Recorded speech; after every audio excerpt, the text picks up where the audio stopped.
Il se passe que nous entendons de plus en plus des sirènes de la division et de la discorde pour dire djihadisme, pour dire terrorisme. Ce terrorisme n'a ni visage ni religion. Le terrorisme n'est pas une race.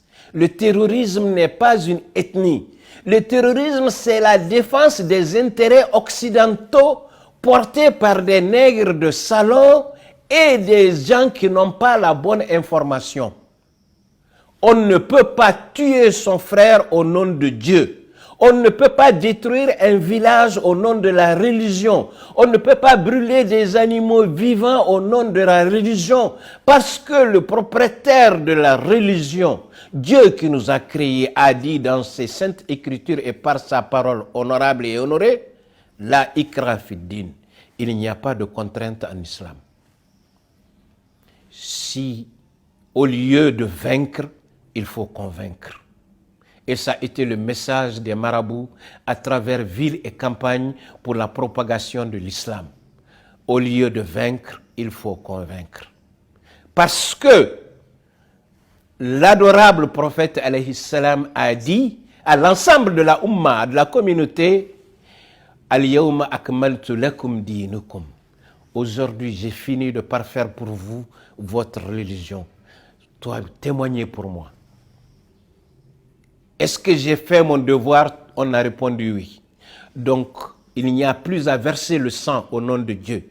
Il n'y a plus à détruire quelque chose au nom de Dieu. Il n'y a plus de haine au nom de Dieu.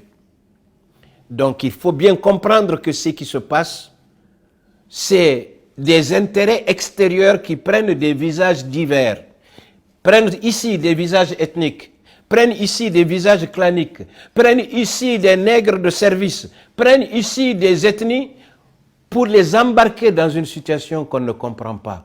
Il n'y a pas une race ou une ethnie qui a le monopole du crime. Il n'y a pas de race ou d'ethnie dédiée au djihadisme. Il n'y a pas de clan ou dire c'est telle ethnie ou c'est... Le djihadisme a toutes les ethnies et toutes les races. Parce que ceux qui les commettent font des études de milieu, comme on fait des études de faisabilité pour un projet. On voit les points vulnérables.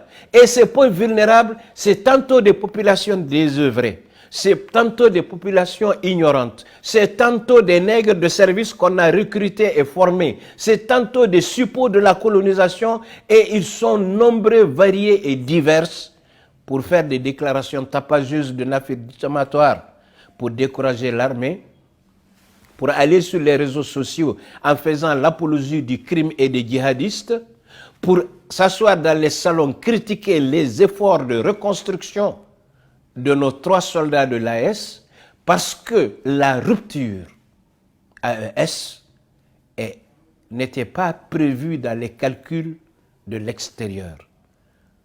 Cette rupture-là correspond à un renouveau. Et ce renouveau-là est déjà consigné dans nos anciennes écritures.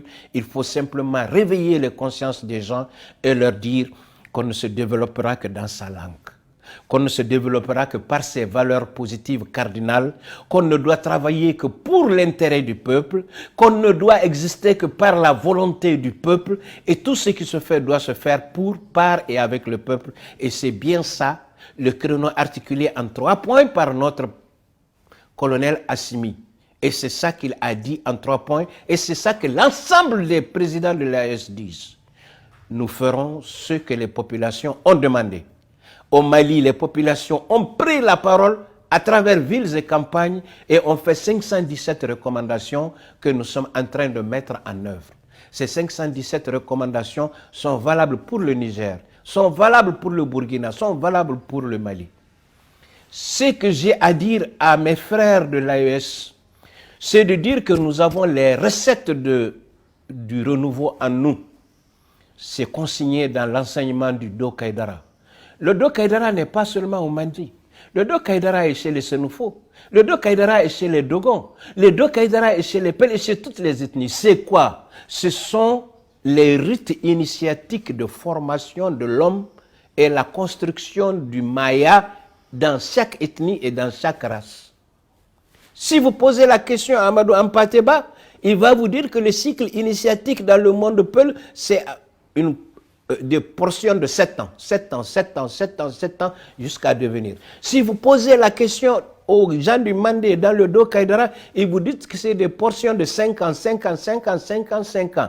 Quand vous posez la question chez les Arabes et chez les Touaregs, on va vous dire qu'il y a des signes. Quand l'enfant peut prendre son oreille droite de sa main gauche, il doit aller à l'école. Donc, chacun de nous a ses recettes. Chacun de nous a ses techniques. De grâce, ouvrons les yeux. Ouvrons les yeux. Dans le combat du renouveau, chacun a sa partition à jouer. L'armée a le devoir de défendre le territoire, les biens et les personnes. C'est son rôle. La société civile, nous avons le devoir de nous former, de nous informer et de dire les orientations du peuple que les politiques doivent mettre en ordre. Mais il s'agit pour le moment, ici et maintenant, de récupérer notre territoire AES, de l'extirper des mains de l'étranger, parce que c'est le cordon ombilical qui les fait vivre. Si vous coupez ce cordon ombilical, ce sera la guerre. Ils disent en Bambara, alors on a refusé l'asservissement, on a refusé le conditionnement, on a refusé les dessous de table, on veut s'affirmer. Et si on doit s'affirmer, on doit payer le prix. Le prix à payer, c'est les soldats qui tombent. Le prix à payer, c'est le courant qu'on nous coupe. Le prix à payer, c'est les fonds qu'on refuse de nous donner. Le prix à payer, c'est la mauvaise redéfinition de notre coopération internationale. Mais le prix à payer aussi, c'est notre conscience intime de citoyens et de citoyenneté pour nous prendre en charge et devenir nous-mêmes. Et cela est une invite pour l'ensemble des populations. Oui, je vois des volontés, je vois la confédération des peuples de l'AES, je vois la création d'un passeport AES, je vois des volontés politiques, mais je dis haut et fort que les populations sont beaucoup plus intégrées avant les politiques. Et ces populations-là, il faut les former, les informer et les tirer sur les sonnettes d'alarme pour leur dire que l'ennemi est entre nous, et en nous et parmi nous. Et il nous appartient d'être vigilants et de manière pédagogique, l'extirper et le sortir de cela. Sinon, ne stigmatisons pas une ethnie. Si aujourd'hui on dit c'est telle ethnie, les djihadistes, vous changez de pays, vous trouverez que c'est une autre ethnie. Vous changez de pays, vous trouverez que c'est une autre. Donc, le djihadisme n'a ni religion, ni couleur, ni race. Le djihadisme, c'est un visage anonyme, inconnu. Il est parmi nous. Il est dans la rue, il est dans les bureaux, il est dans l'armée, il est dans les écoles, il est partout de manière pernicieuse à vouloir nous nuire. C'est pourquoi j'invite les uns et les autres à arrêter de faire l'apologie du crime, arrêter de diffuser des images fausses, des images de démobilisation, de désinformation, d'intoxication contre nos forces armées et de défense qui ont accepté de tout abandonner, à donner leur vie et leur sang pour nous défendre. Aidons-les par la bonne information et aidons-les par un accompagnement de tous les jours et de tous les instants, et cela à travers tous les pays.